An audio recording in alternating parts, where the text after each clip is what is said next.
We go. Welcome back to Launchpad. I'm Christian Reddy, your friendly neighborhood astronomer, and in my day job, I am also a professor at Towson University, where I'm also in charge of the planetarium. Normally, we do a planetarium show on the third Friday night of every month. So that's what we're going to do, except it's not going to be a planetarium show. It's going to be kind of different. You've been here before, you probably have seen the format, you probably know a little bit about how this works, because we always get to talk with some incredibly intelligent and talented people who are able to bring us a perspective on the universe that we don't always get to have. There's nothing better than getting to talk to the kinds of folks that we're going to be talking with tonight. And the timing on this is so wonderful because, as you may have heard, NASA and ESA are sending back not one, not two, but three, count them, three missions to Venus. This horrible, wretched, desolate world that started off just like Earth and kind of fell off the wagon somewhere. And our two guests tonight are going to help us to make a little bit more sense of what happened to Earth's sister twin planet. But first, I'd like to just welcome some folks here. We've got Paul Peck Drywall, Paul Peck Drywall Tube. If you're into drywall, everybody, make sure you subscribe and check out Paul Peck. He is a master of all things drywall. And Andrew Kroll, good to see you, old friend. And we have Ann Lee, welcome back to Uranus. Actually, it'd be kind of cool to go back to Uranus, but we're heading to Venus instead, which is not very cool at all. In fact, it's extremely hot. So there's just a few things to get into tonight, and I think it's going to be a lot of fun. And that's why I'm delighted to welcome my two guests. They are Dr. Erika Kohler from the NASA Goddard Spaceflight Center, who is actually, I understand, closely involved with the Davinci Plus mission to Venus, which will actually be descending through the atmosphere, and Dr. Joseph O'Rourke at Arizona State University, two highly respected Venusians that I'm delighted to welcome. Good evening, Dr. Kohler and O'Rourke. How are you tonight?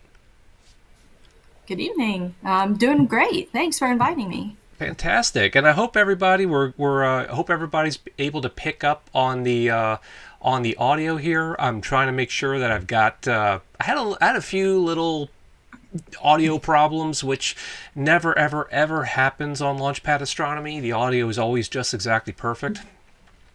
One of these days I'll figure out how to do that, but it's good to see everybody here tonight. So, thank you both for joining me tonight. Talk about really a planet that I've always been fascinated by, and I kind of, I didn't mean to make light of it. It's in so many ways it's just like Earth, except not. And so I was wondering if you could maybe help us to understand, what is Venus? Why, you're both experts on Venus. What drew you to this particular planet when we have so many others in the solar system, including Earth, which, by the way, I should tell everybody, actually has Wi-Fi. So, Joe, I was wondering if you could tell us a little bit about your background and what drew you to Venus. Sure. So I'm an assistant professor at Arizona State University. My research is centered on understanding how the processes deep inside planets affect their surface conditions, processes like tectonics, volcanism, and magnetism. And I've always been interested in Venus because it's the closest planet to Earth, and it's most Earth-like in all respects except the respects that matter to surface dwellers. And if we don't understand the difference between Earth and our nearest celestial neighbor, then we can't claim to understand planets in general in our solar system or beyond. And the more I've learned about Venus, the more I've realized how ignorant we are about basic questions like, was Venus habitable billions of years ago? What is the interior of Venus? Why do Earth and Venus look so different today? So I think it's imperative for planetary scientists to answer those questions so we can understand planets in general. And that's why I'm so excited about all three missions that will essentially rediscover the second planet in our solar system. Well, and I share your enthusiasm for it, Joe. That's one. And speaking of those missions, we actually have someone tonight with us who's involved in one of those missions, and probably one of the coolest of the three missions, the Davinci Plus mission. Dr. Kohler, welcome. And can you tell us about what you are doing on Davinci Plus and why are you so excited to be a part of that mission? Yeah, certainly. So my name is Erika Kohler. I'm a research scientist at NASA Goddard Spaceflight Center, where I primarily conduct laboratory experiments that simulate hot environments, including Venus as well as various exoplanets. And so I am also the deputy project scientist of the Davinci mission, which has been recently selected. And one of the reasons why I particularly am excited about Davinci is that we are actually going to send an atmospheric probe into the atmosphere of Venus. And so we're going to be able to take direct measurements as the probe is falling through the atmosphere, and is going to be able to send us back so much information that, we as Venusian scientists, we're so interested in getting. That's not going to only explain all this stuff about Venus. It's also going to tell us a lot about exoplanets as well. And so I'm really interested in that connection between Venus and exoplanets. So I'm actually running a little animation here that I think I may have the wrong one up, Erica, but this is a trailer that NASA put together to kind of help preview the mission. And if I understand it correctly, you said that Davinci Plus is going to be dropping into Venus's atmosphere, which we're seeing an animation of it here. Have we ever visited Venus's atmosphere before? And what do you think we might be able to expect with Davinci Plus? Yeah, so first, the plus has actually been dropped off from the name of the mission. We are now just Davinci. And also, the atmosphere of Venus has been visited before. We have been able to get some fascinating results from it, but those were decades ago. And so what Davinci is going to be able to do is give us new data that that tells us more about what's currently going on, but can also tell us if there's been anything different between those measurements that were taken, again, decades ago to now, if there's been any changes since then. And also, we're going to be getting, all new data at higher resolution. So there's a whole lot of excitement going on. So when you're talking about, trying to sample the atmosphere, as I understand, there has been, so you did say that there have been missions to Venus to sample the atmosphere, and I have an illustration here of one of them. This is, believe it or not, this actually kind of surprised me when I was researching these Venus missions, because sure enough, it looks like, we first sampled Venus's atmosphere in 1978 with the Pioneer Venus mission. What? I didn't even know about that, and I was actually around for that. You guys weren't, but I was, and nobody else here watching was around for that, but I was, and I missed it, and I'm just wondering, what did we learn from the Pioneer mission that actually descended? You said here on the right side, it looks like it descended through the atmosphere, dropped off a probe. What did we learn about Venus's atmosphere? Oh, I think Joe actually is pretty well, well versed on this one. So Joe, can you describe, do you recall any of the results of the Pioneer Venus mission? Yeah, there were several. So, like you said, Pioneer. I think there were four total Pioneer Venus probes that went through the atmosphere. One of the really interesting things about the atmosphere of Venus is that the atmosphere itself is spinning in the same direction that Venus rotates, but the atmosphere is moving even faster than the planet rotates. That's called superrotation. And so Pioneer Venus measured how this superrotation, basically discovered that it existed and measured the wind speeds all the way down to the surface.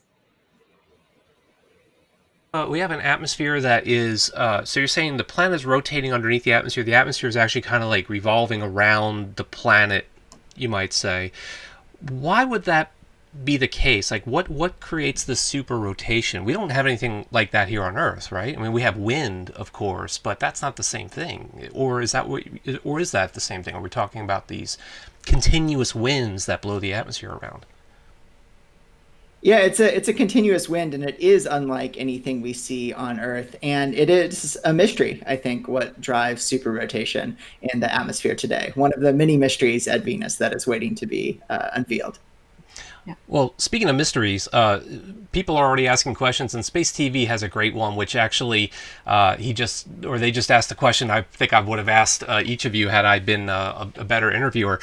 But what do each of your guests personally think is the most interesting mystery about Venus that they would like to solve? What intrigues you the most that you would love to know about it? Erika, can you tell us? Start with you, please. Certainly. So one of the mysteries that I find most interesting is the idea that there may be some sort of metallic snow on the high altitudes. And the reason why we think that is there are measurements that are of high reflectivity, radar measurements at high altitude regions. And so they kind of give this indication that there has either been some sort of metallic snow that has fallen at the high altitudes and not at some of the low altitudes, or there's some sort of maybe weathering process. There's actually a lot of different potential possibilities that could describe why we see these sort of anomalous regions. But of course, my favorite idea about it, my favorite hypothesis is definitely that it could be some sort of snow actually made from metal, like iron or lead or something like that. Okay, sorry. Totally wrong shot there. So you're talking about metallic snow, possibly iron flakes raining out of the sky, right? Am I understanding that likely correct? to be some sort of compound from iron, but yeah, essentially some type of metal compound that would precipitate out of the sky, either from some sort of atmospheric reaction, or potentially even volcanism at some point in time that then was carried and deposited onto some of these higher regions. Fascinating. I mean, first of all, iron snow. I mean, right there. That's going to be the name of my new progressive metal band. I'm going to name that right now. So I need a bass player. So Joe, can you tell us what has you intrigued about Venus, and what is a mystery that you would like to solve? Yeah, I think my favorite mystery is the big one. Right now, Venus is a hellish world. The surface temperature is hot enough to melt lead. The atmosphere is over 90 times as massive as Earth's atmosphere, but it could have been very different in the past. So the question I want Davinci and Veritas and Envision to answer is, did Venus have oceans recently? Models predict that it could have been an Earth-like world with liquid water on the surface, maybe even life, up to like 1 billion years ago. And then some horrible catastrophe happened, and Venus became the hell world that we observe today. And I think that's the big question that all three of these missions are driving towards answering. And I think it would be really cool to know that if you had visited our solar system 1 billion years ago, Mars would basically look like it does today. It'd be this cold, dead world on the surface, but there could have been 2 blue and green planets. Yeah. So you think that Venus and as well as Mars, once upon a time, there were 3 water worlds or 3 ocean worlds, perhaps 3 potentially habitable planets? Definitely. But we know that on Mars, because we have this great geological record of the surface that we've explored, we know that there wasn't water on the surface that was long-lived and present for multiple billions of years. But Venus, it's still a complete unknown if it was clement in the past. Oh, that's pretty amazing. So we have a real mystery on our hands. How could a planet have gone so wrong? Now, Venus is closer to the sun, right? So doesn't that have anything to do with it? Like, has the sun changed in any way? Did the sun get hotter, or did someone throw gas on the fire there? What happened exactly? Erika, do you want to take that one? Right. So yeah, it is closer to the sun. But really what drives a lot of this is the atmosphere itself. And so the atmosphere is predominantly carbon dioxide, and it effectively is a greenhouse gas that's trapping a lot of incoming radiation. So it lets a lot of heat in, but is not letting a lot of heat out. And so, by and large, what that does is it just keeps the planet, hellaciously hot.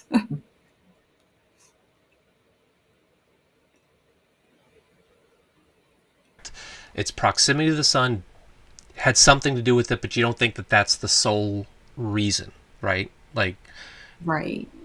I mean, people say that, or some people say that, oh, well, I sound like I'm on one of those news stations. Some people say, no, but there's a misunderstanding that temperatures are rising on Earth because of solar activity, when in fact it's actually lately it's been going the opposite direction. The sun's been cooling off a little bit, but we also know at the same time that over billions of years, or certainly over the last 4.5 billion years, the sun has warmed up a little bit. That's what stars do. As they exhaust their fuel in the core, the core compresses, that generates more energy and causes the star to brighten. So the sun's about 30% brighter today. That certainly would have warmed up Venus. But that is not the whole story, it seems, right? Like, it seems that the atmosphere really did something else on top of that, or might have been triggered by that. Is that the current hypothesis? Joe, I don't know if you want to field that one, or... Oh, yeah. Well, you need the interior of Venus to belch out 90 Earth atmospheres worth of carbon dioxide at some point. And so some models say that happened within 100 million years after Venus formed. When Venus formed, it was really hot. When all the planets formed, they were pretty hot. And the silicate mantle of Venus, the rocky mantle, was probably molten. And some models say that when you solidify that initial magma ocean that encompassed all of Venus, that could have released the atmosphere. But maybe the atmosphere was clement like Earth's for billions of years. But recently, something happened in the deep mantle of Venus that caused there to be a period of catastrophic volcanism that could have released a lot of carbon dioxide. And again, I have no idea which model is correct. So we have a bit of a mystery here on our hands, and no wonder that we're trying to get back to Venus. And look, I mean, not for nothing, I know that NASA has a certain fixed amount of money they can spend each year.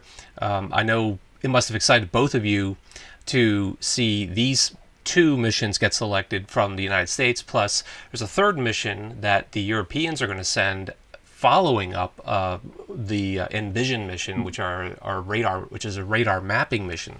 So I wonder if we could tell us a little bit more about. So we have this big mystery about how Venus went wrong. I mean, that's obviously the big thing. We know the sun's evolution did it, but as you said, Joe, the mantle somehow coughed out 90 atmospheres worth of stuff. That's an insane amount. So what is this atmosphere made of? I mean, obviously we're not talking about anything that we can breathe, but we are dealing with a super hot, super high density atmosphere. So what are the general components of it? Like, what are we looking at? Erika, I know you're going to be flying through the atmosphere in a few years, so can you tell us what you're hoping to find? Yeah, sure. So, the atmosphere of Venus is predominantly carbon dioxide, with about 3 to 4% nitrogen. And then it also is made up of a whole bunch of other elemental compounds. And so some of the more predominant ones and some of the more, let's say, popular ones are the sulfur compounds like sulfur dioxide, as well as sulfuric acid, which is what some of the clouds are made of. And so one of the things that Davinci is going to be able to do is, as it descends into the atmosphere, it's actually going to take little sips every couple meters to every couple hundred of meters to taste basically what the atmosphere is made of, all sorts of different compounds, both the like neon gases, and also just different isotopes. And so what we're going to be able to do is actually get a profile of the atmosphere over Alpha Regio that can tell us exactly what the atmosphere consists of and whether or not it changes throughout the altitudes, so throughout the elevations.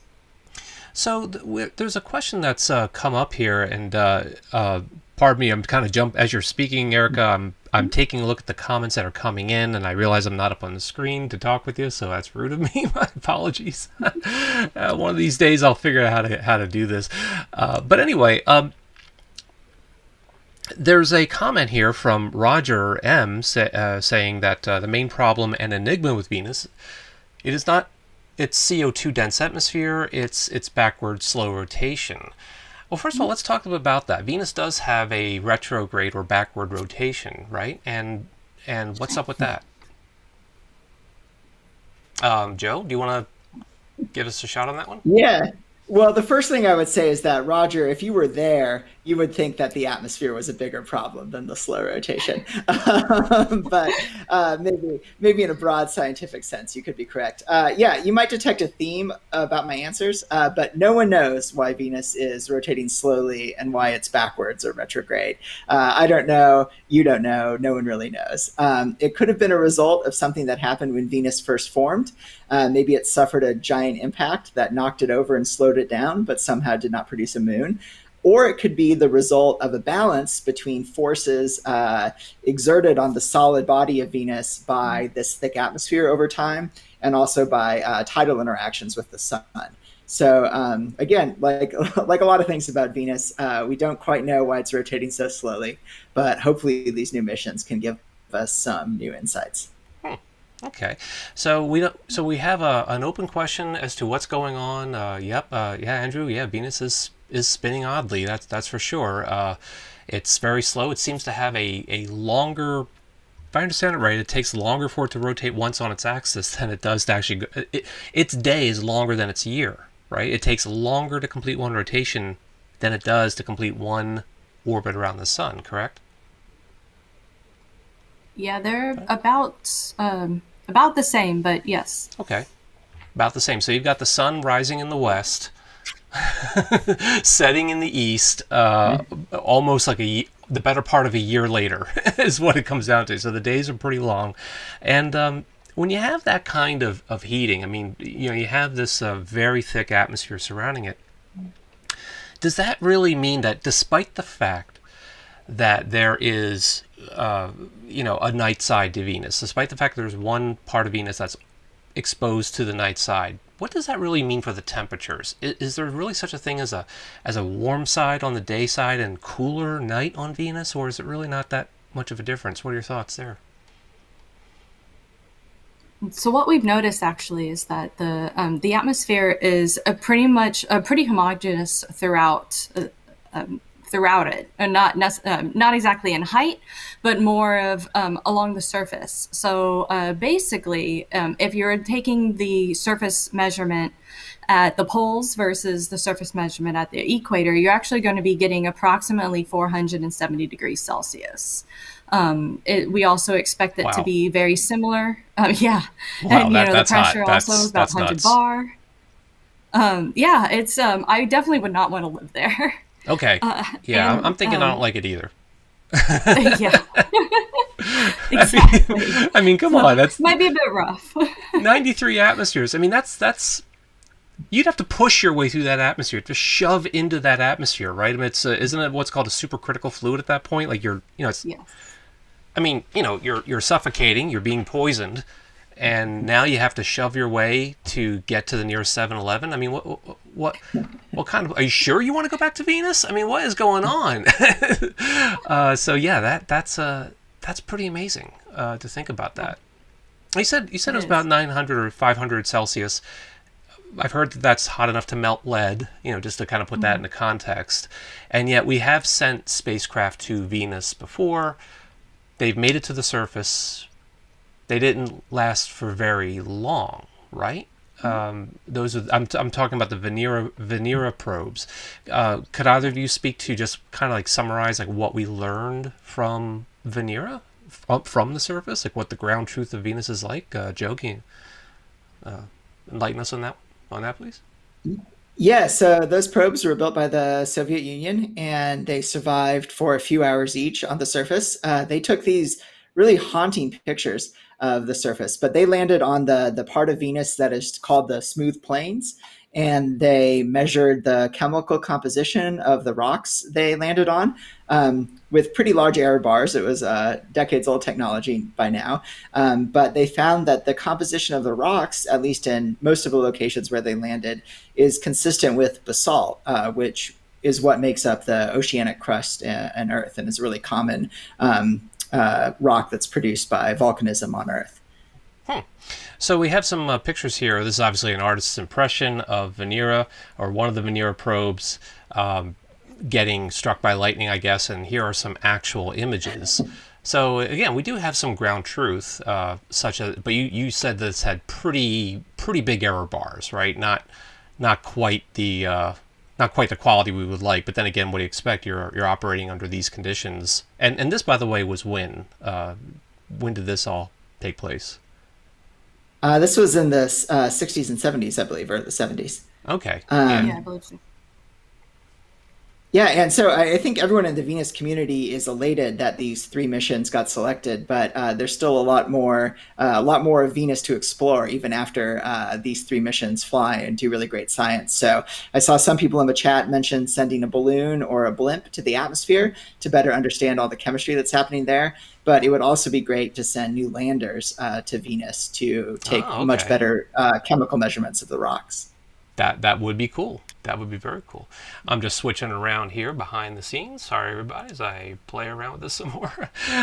So we did have another question here. I want to make sure I was getting. First of all, I gotta say a huge thank you to Pathmatic Jan super chat. Thank you so much for the super chat. Really appreciate that. And yeah, that really is a credit to these two over here.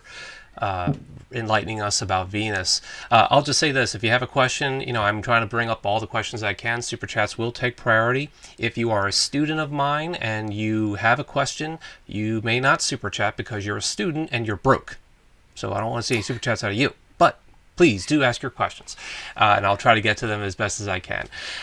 So there was another question. Speaking of which, I did want to bring up here, and this is a maybe jumping way ahead into the future a bit, but Johnny Cheese asks, is Earth's future going to be similar to the present Venus when our sun will enter the red giant phase? What do you think about that? Is that a possibility? I mean, I know that Earth is going to be uninhabitable in a few million years anyway, but will it turn Venusian, do you think? Well, that's something that we might be able to learn with these future missions that are going to Venus, especially if we can maintain some sort of Venusian fleet where we get continuous data. We're going to be able to learn what the evolution of Venus was, how it got to its current state, and that can help inform what we can expect Earth to do as well. And if we find that one of the reasons why it is the way it is today is something that's currently happening on Earth, then yeah, there may be a chance that Earth could end up like the way Venus currently is, and that's one of the reasons why comparative planetology is so important, is we can understand why planets are so different, but also understand why they're similar as well.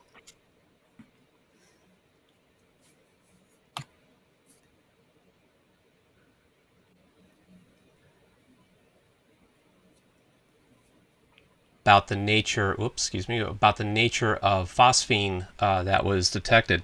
And I don't see the specific question, but I thought I would just pose it to you. Obviously, we all know that phosphine was detected in the atmosphere of Venus, and on Earth we only seem to know of one way to make it naturally, and that's through biological processes, which of course has that big question mark hanging in the air. But since then, there's been a little bit of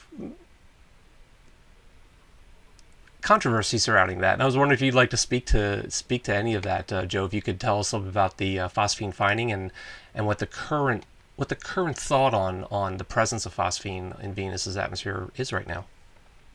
Yeah, yeah. So just cut me off if I've been ranting for hours and haven't stopped about phosphine.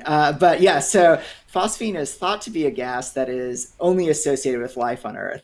But the thing I always try to remember is that we don't know what microorganism produces phosphine gas in Earth. We know it's found in like the feces of badgers and penguins, but we don't actually know what is the little critter that's actually producing the phosphine gas. So I think before we start doing too much really hardcore Venus astrobiology, we might want to answer that question on Earth. But yes, like you said, there was a claimed detection of phosphine gas in the atmosphere of Venus. And I think what's most striking about that detection is that currently we know so little about the chemistry that happens in Venus's atmosphere, and in particular, the chemistry that occurs in these clouds where the temperatures are more Earth-like, colder, that we cannot immediately exclude the possibility of life in the clouds of Venus. So, in order to better assess this hypothesis that there are microorganisms in the clouds of Venus, you first need to exclude every other possibility and gain a really great understanding of the abiotic chemistry that happens in the Venus atmosphere, as well as actually making sensitive measurements to try to confirm whether or not the phosphine exists. Because, as you said, Christian, there's now been some reconsideration of the original data, and whether or not the phosphine was a real detection is still waiting to be verified, I think. Yeah, Joe makes a very good point that it's really important to understand the environment. And so the more that we take measurements of the atmosphere, of its chemistry, the more we can learn about the environment and the more that we can put into context the measurements that are being made. And so that will help explain, whether or not we actually identify something, but why it's there and how it came to be. So, and by the way, this leads to another question then, and this one's right set up for you, Erika. Erika asks Erika, will Davinci be able to detect phosphine gas or other biomarkers as it's dropping through the atmosphere? Yeah, so we have two mass spectrometers on the mission, and so they are capable of being able to make many measurements of many different types of chemistry.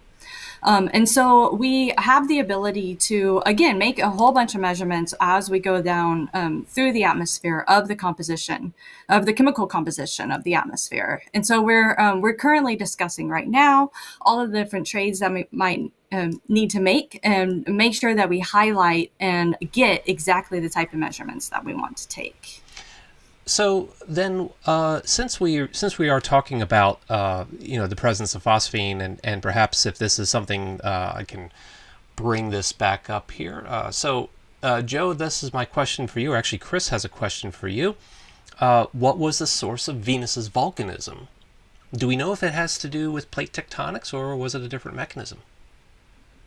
Yeah, so fundamentally, the reason that planets have volcanism is because they're hot on the inside. So when Venus and Earth formed, they were pretty hot, and the planet has been cooling down slowly over time. Also, the rocky mantle of Venus has radioactive elements like potassium, uranium, thorium. Those are creating heat that eventually causes the rocks to melt. I would say, based on the existing radar maps we have of the surface, we know that Venus doesn't have a global system of plate tectonics like Earth does. But there's a lot of debate about what the exact type of tectonics that Venus has today. So I think that Venus is a very volcanically active world, but we don't really have a pithy name that everyone agrees on to describe how the geodynamics of Venus work. So what Christian's showing right now is an artist's illustration of a corona, which is an enigmatic circular feature on Venus. And these are hypothesized to be sites of localized subduction on Venus. On Earth, where like the oceanic plates hit the continental plates, there's subduction at those plate boundaries. On Venus, we don't think that the entire surface is broken into plates, but there could be these special regions where some subduction, which is a sort of quasi-plate tectonics-like process, might be occurring. And this could be an analog of what Earth looked like at early times, when the interior of Earth was hotter, before the system of plate tectonics that we have today really got underway on Earth. I'm putting up a comment here, by the way, Joe. I think it's pretty obvious you love Joe. I think you both love your jobs. I think you both have the coolest jobs. You're a couple of Venusians over here. How cool is that? That is really cool. So there's another question then that this kind of dovetails into, and thank you everybody for these fantastic questions. This is awesome. We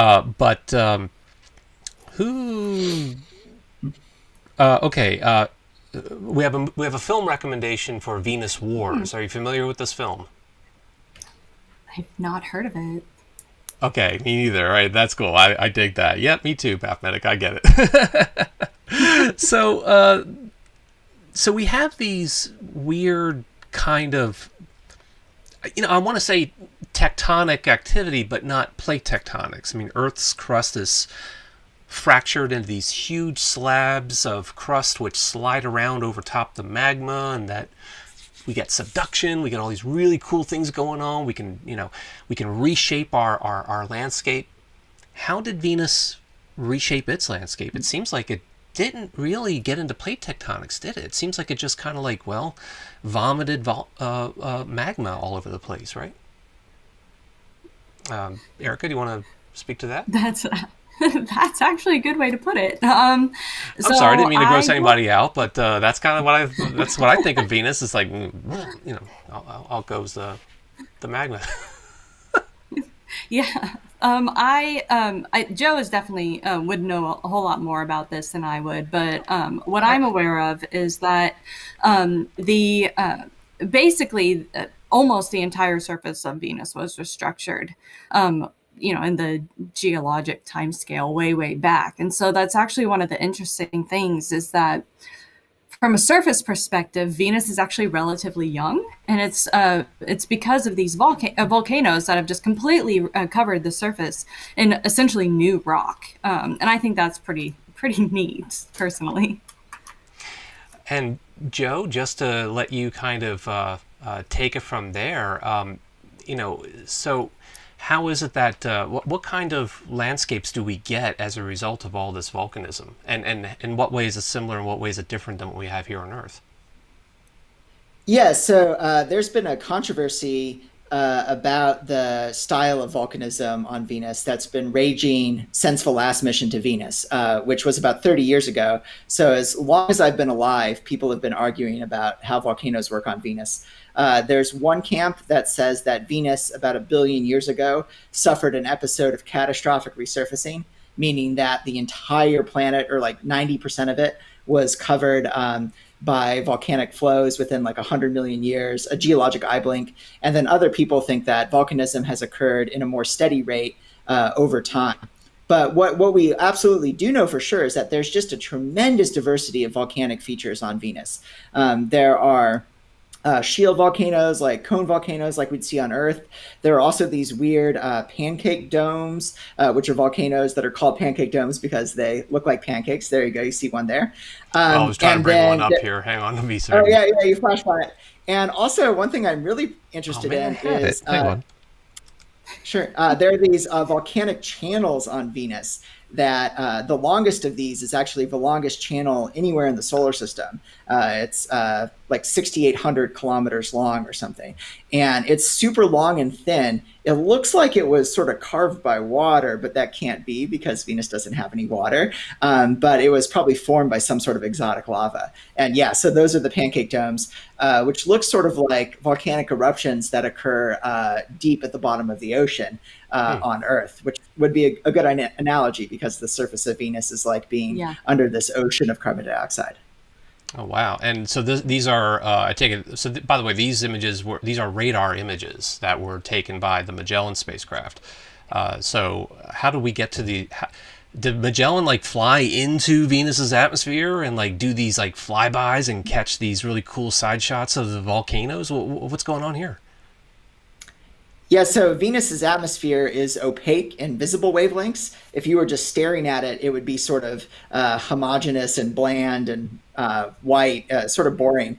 But the atmosphere is transparent to certain wavelengths of light, special regions in the infrared, and also to radar. So Magellan was an orbiter, like Veritas and Envision will be, and it used radar to peer through the atmosphere of Venus and essentially take pictures of the surface. So you're saying that... You're saying that let me see here. No, I had it up here someplace. Yeah, you know what? Guys, I don't know what I'm doing. I'm a total fraud over here. This is just this is so embarrassing. This is the end of my career. I'm done. But anyway, when we see these movies and so forth, so all this is just radar data, but this is a way of kind of bringing up three-dimensional topology. I understand, though, that you mentioned earlier that we have a second mission, Veritas, which is going to go to Venus, and is it kind of basically doing what Magellan was doing, except a 21st century version of it, basically. Is that right? Yes. Okay. That was the best answer. No, I'm just kidding. Let's see. So it's Ivy asks, with Venus's extreme environment, do you think we'll ever manage to collect a surface sample? The spacecraft that landed on the surface were destroyed, so it's an interesting thought. Yeah, that's a really interesting thought, Ivy. What do we think? Is a sample return mission even possible? And by the way, before we say goodbye to Dwayne, thank you so much for dropping by, Dwayne. Appreciate it. Yeah, let's go with that. Let's go with Ivy's question. What would it take? I mean, I first of all, are there any plans, like any even just white papers that are being developed to go to Venus and grab a sample and bring it back? Oh yeah, I mean, there's a ton of people that would love to see that and to actually, be able to take samples in the lab. Wow, that would be a dream come true. But one of the cool things is that we don't necessarily need to have a sample return mission to learn about the surface. There's a variety of different instrumentation that can actually tell us a whole lot about the surface just by being there. And we know a lot about that from other planetary missions. Look at Mars with all the rovers that they have. They tell us like an abundance of information about the Martian surface without actually having to bring anything back. And there's been a lot of technology innovation specifically for hot environments in order to do something like this for Venus. None of the missions currently that have just been selected have that capability. For example, the Davinci probe is just an atmospheric. It's pretty awesome, but it's designed to just sample the atmosphere. It's not designed to exactly to sample the surface. And then, of course, Veritas and Envision are also orbiters. But they also have these cameras that can scan the surface in the near infrared. And like Joe mentioned earlier, there are a couple windows in the near infrared that the atmosphere is transparent. And so we're able to actually learn a lot about the composition of the surface just from orbiters. We don't even have to be there. So it sounds like, okay, so we have two orbiters following up or kind of happening a little bit side by side with Davinci Plus, and so these orbiters again, they're not going to be directly sampling the atmosphere or dropping a probe off, but they will be able to bring out much more detailed radar data. And you said earlier, sorry Erica, I was kind of like working behind the scenes here. So you said there's actually going to be other sensors or spectrometers or cameras on board. Mm-hmm. Yeah, so all three of the missions actually have the ability to measure in the near infrared. And that, again, is the wavelengths that we need to be able to measure the composition of the surface. Davinci also has UV, and so there's going to be two instruments actually on the spacecraft itself that's separate from the probe that's going to be dropped. And so these instrumentation is going to measure the UV windows as well as the near IR windows. So we're going to be able to learn both information about the atmosphere, but also the surface just from the spacecraft. And then also Veritas is able to take a whole bunch of information about the surface and the atmosphere from spacecraft as well. Wow, that's really cool. And let's see, Joe, I had I think I can pose this to both of you. This is a really good question from John here. What types of technology do you anticipate coming out of the Venus mission? So that's a really interesting question. And if you don't mind, John, my just tacking onto it, what is there anything that has to be completely new and developed in order to make this happen? Or is this something that we're kind of flying with, I don't want to say off the shelf, but with heritage hardware? So if you could speak to both of those, that'd be great. Or if either of you could speak to those. I'll start briefly. Yeah, so for Veritas, Davinci, and Envision, for them to win this competition, they had to show that they were technically ready to go. And so there's some new tech development being done for all three missions, but mostly it's built on tried and true technology. Like Erika said earlier, I'm really excited about a lot of work that's being done at NASA Glenn and elsewhere to build electronics and spacecraft systems and scientific instruments that can survive indefinitely on the surface of Venus, so that we would no longer be limited to just a few hours of landed operations, but we could actually take measurements slowly or over long times, like you want to do for seismic investigations, for seismology, or really take your time analyzing samples with new landers. So I think that's a lot of the technology development for Venus that I'm super excited about. Okay, so we're not doing James Webb here, where we're developing a whole lot of brand new technology. We're trying to get. We're saying, hey, this worked. Well, I guess at Mars, right? I mean, like you said, tried and true technology. So I guess we're borrowing some of the hardware that we've developed for Mars missions, particularly for the orbiters. Is that right? To the best of your knowledge. If you don't know, that's fine too. I think a lot of the, well, I shouldn't be speaking about this. Erika obviously knows more. Erika, tell us every technology that's being used, starting with A. Go.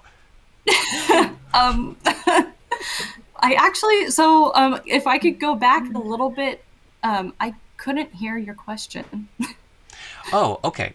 Well, the question here from SAS is there any technology probes to Venus that need or are not required? In other words, are we developing brand new technology to support these missions, or are we riding with heritage technology? And Joe seems to think we are in fact using some tried and true hardware. Is that your understanding as well? Yeah, for the most part, what Joe said was absolutely correct.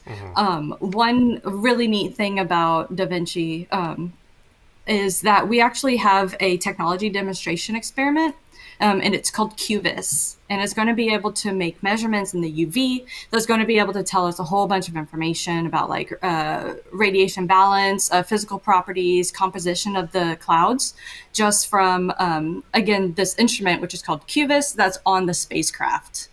So it's a technology demonstration experiment that's new, that has not been flown before, and it's going to come along with us. And so that's one example of technology.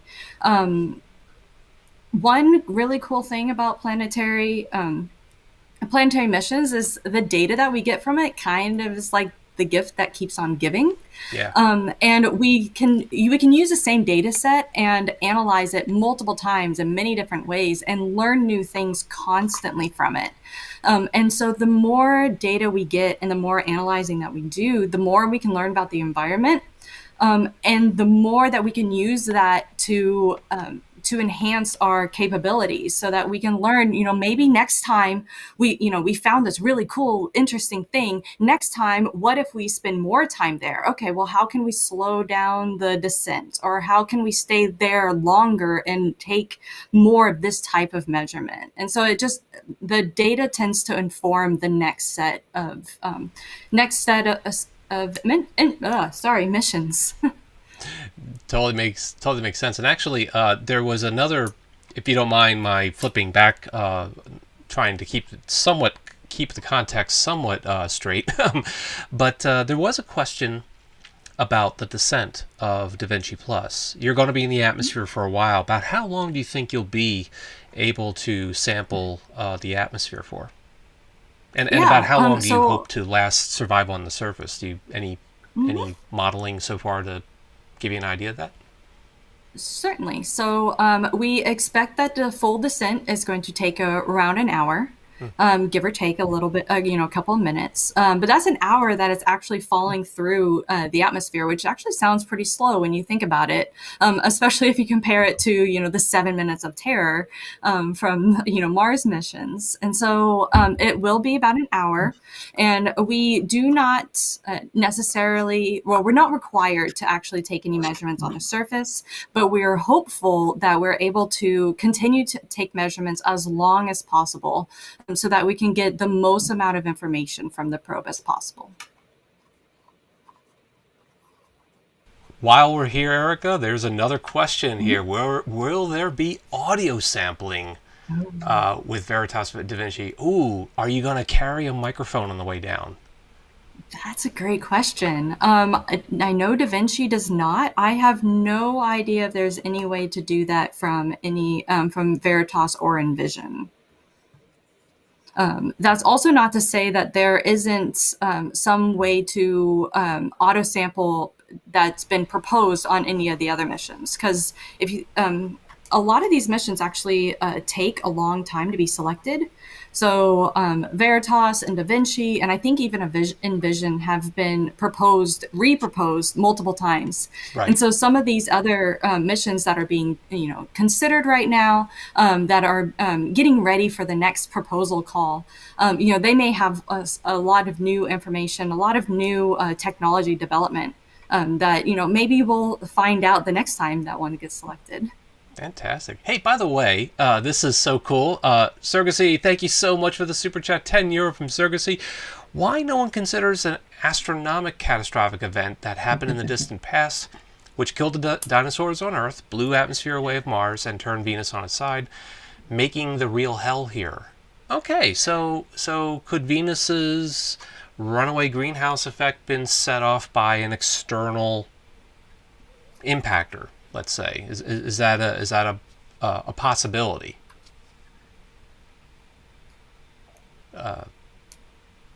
Joe, answer the question. Do not wait for the translation. Answer me now. Well, I would say, formerly, the thing that the Chicxulub impactor that hit Earth to maybe kill the dinosaurs was a lot smaller than anything you would need to blow the atmosphere away of Mars or to turn Venus on the side. I'm grateful that Earth wasn't hit by anything that big 60 million years ago, because probably all the mammals that we evolved from wouldn't have made it.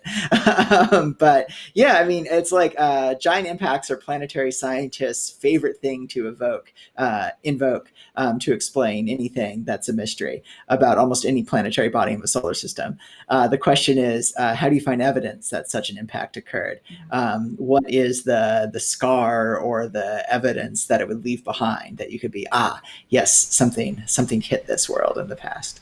Okay, yeah, interesting. So, well, I mean, what would that evidence have to be? Like some sort of massive depression, maybe, that we haven't yet uncovered? I mean, Venus is like 70% lowlands, but does that necessarily mean an impact? Or could that have been caused by something else? Yeah, that's probably, I mean, for other planetary bodies on asteroids or on moons, you see the big circular craters, and that's a giveaway that an impact occurred. Right. But people argue for Mars, like Mars has this hemispheric dichotomy, and people argue all the time if that's been caused by an impact. I would say on Venus, there's not any obvious feature that could possibly be associated with a giant impact. So I think it's going to be a hard question to answer. Okay, fair enough. Unless, Erika, you had anything you wanted to add to that. But this is a very thoughtful question. Thank you so much, Surrogacy. William asks if there's anything these three missions are studying that you think would be relevant or helpful to studying other parts of the solar system. Oh, very, very cool question, William. So, Erika, do you want to maybe start us off with this? Certainly. So, again, I just speaking to some of my own interests, just learning more about Venus and its history is going to inform a lot of our understanding of the other terrestrial planets in general. And so this whole, again, comparative planetary studies is really interesting to me because, as Joe mentioned, we have those 3 terrestrial planets, okay, let's say, 4, that are all very different. And we don't necessarily know why, especially with Venus and Earth being so close to each other in terms of its orbit. You wouldn't exactly expect them to be so different, but they obviously are. And so just by learning a little bit about why one planet or why even one moon is different from another one, that's going to form a lot of our understanding of the solar system in general.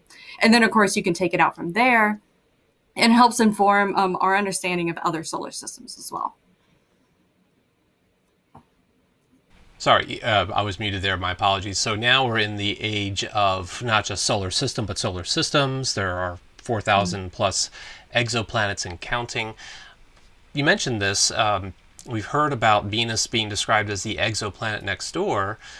So what percentage of exoplanets right now are Earth's or Venus's? What's your understanding of that right now? Yeah. So, due to our detection techniques currently, Hmm. the majority of the exoplanets that we have already discovered are typically gaseous giants that are very hot. And again, that's due to the detection techniques that we use. So it's a lot easier to see a ginormous planet that's really close to its sun. Sorry, I like to talk with my hands a lot, and I'm going out of frame. It's okay. I'm But Italian. It's everything I can do to not talk with mine. So knock yourself out.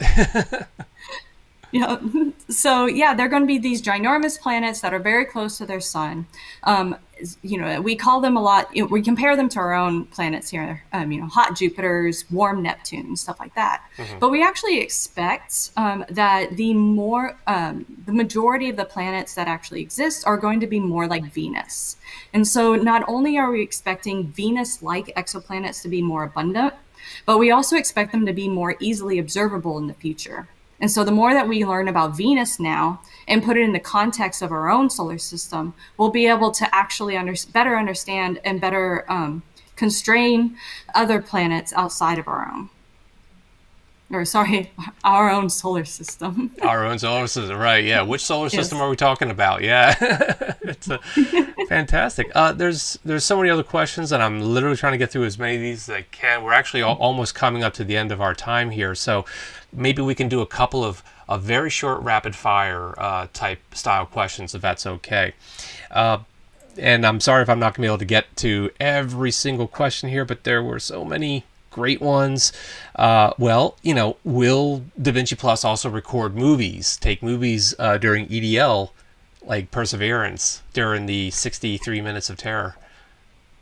No movies. However, we are going to be able to take high resolution images. Oh, okay. Cool.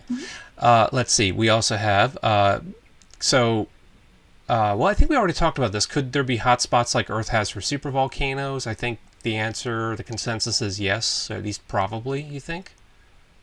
People think they've found some, Okay. and with Veritas, we'll be able to follow up those claims. Okay, great. And, well, could we learn anything about the geology or even interior Venus?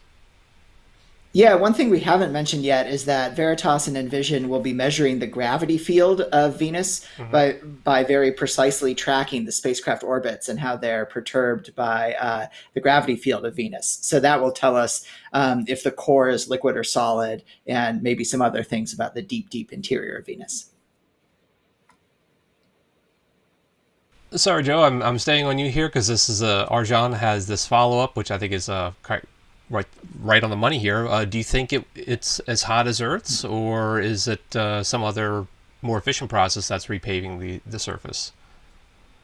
We don't know. There's a big controversy about whether or not Venus is cooling more slowly or more rapidly than Earth from the inside. So I would guess, and most models say that Venus is a little hotter than Earth on the inside, but we don't know. But hopefully we will find out. And probably a question that forgive me if you already had discussed this, but I know it's a question I always find myself coming back to. Are there active, is it volcanic today? Great question, Ernest. Thank you. What do you guys think? Are we dealing with active volcanoes on Venus today, or is that one of the questions we still need to answer? I think there's really strong evidence for active volcanism. People think they've found young volcanic flows, and some of the gases in the atmosphere, if they weren't being constantly produced by volcanoes, they would quickly react with other gases and not be present. Erica, what's your opinion? Yeah, I was going to say the same. The evidence indicates that it is active right now. We're hoping to get more evidence to find out and decide conclusively.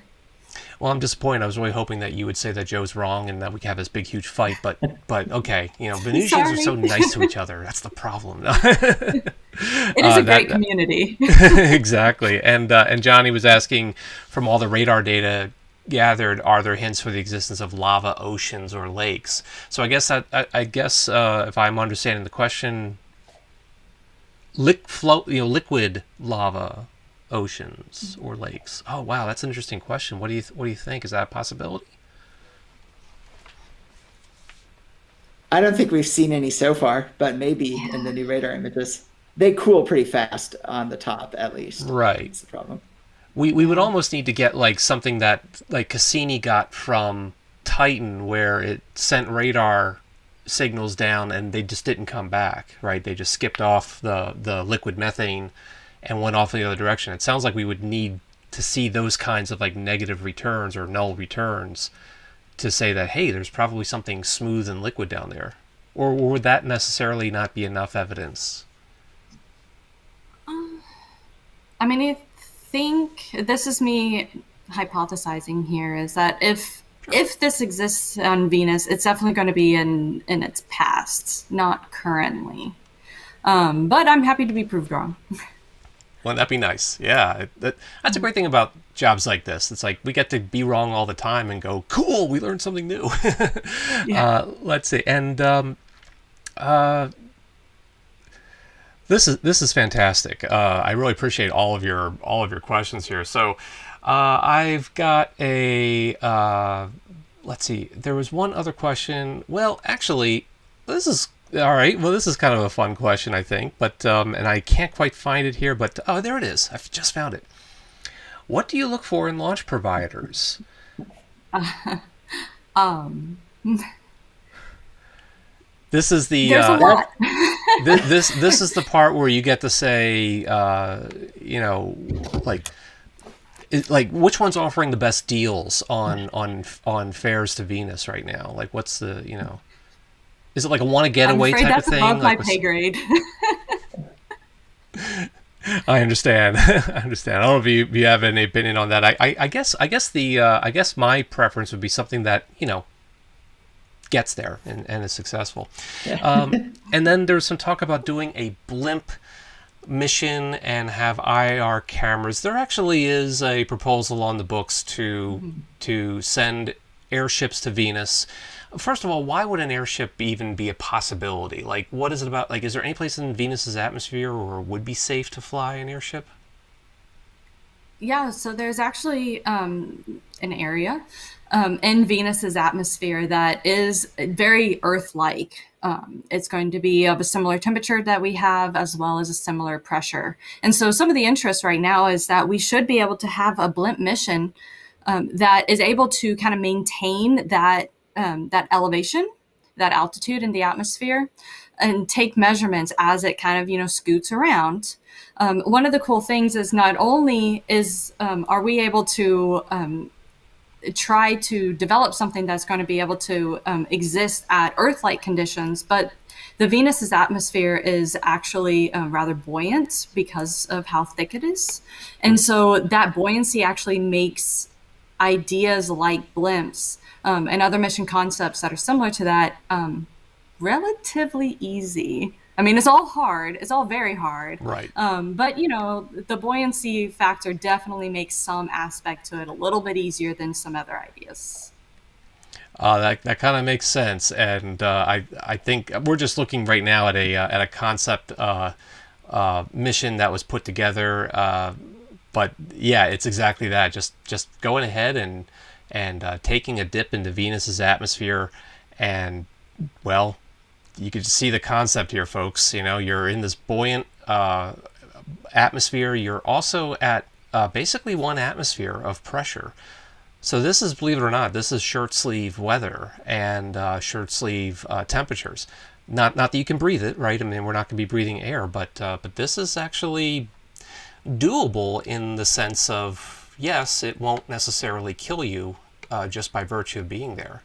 So what do you guys think of this? Would this be a mission that we kind of would like to get on? Joe, what do you think? Would you take this ride right here? As a person, well, I think we should definitely send large balloons with a capable scientific payload to Venus. I think that's the natural next step after these three Venus missions. Balloons have flown in the Venus atmosphere before. The Soviets, through the Vega program, had two balloons that were really small, but they made some very interesting atmospheric and wind measurements. And people are really actively working on developing new generations of balloon missions that would be able to give you an idea of atmospheric chemistry, not just at one location like Davinci, but to be able to dwell in the atmosphere for a couple months and make measurements looking for phosphine or whatever you want at different places and different times. I think there's a really cool decade of Venus exploration that's coming up. I mean, these missions are set to launch, I believe, in the late 2020s, early 2030s, and it seems like. And again, I'm not knocking Mars. It's a really cool place, and by that I do mean it's freezing cold. But we've been doing a lot of Mars love for the last couple of decades. It's great to see some Venus love as well, and we've got. This is where I get to be the old man here on the panel. We've got some fine young scientists here who are going to get us there. And as a matter of fact, thank you so much, PHP is Tasty. Super chat for $10. Thanks for the great talk, Erika, Joseph, and Christian. George Louis Borges blesses these missions. Well, thank you very much for joining us. And thank you, Erika and Joe, for talking with us tonight. Our hour has already flown past. This went way faster. But folks, I really do hope that you'll join me in thanking Erika and Joe for coming on tonight. I hope that as we learn more about these missions, excuse me, that we can have you two back and you can come in and talk with us some more about Venus, because I just got the feeling that we only just scratched the surface. Hot that it may be, right? There is so much more to learn from you and obviously from Venus herself. So thank you very much, and thank all of you for watching tonight. I do want to take a second and thank all of my wonderful Patreon supporters for helping to keep Launchpad Astronomy going. And if you want to help support the channel, please feel free to do so. Just go on over to patreon.com/launchpadastro. And we got another super chat from Stephen Morgan. Thanks, man. Appreciate it. Oh, thank you so much. Appreciate you so much, Stephen. Thank you very much. And folks, listen, if you want to just join me on this journey, please make sure that you subscribe and ring that notification bell so that you don't miss out on any new videos. Thank you again for coming tonight. And as always, stay curious, my friends. Good night, everyone.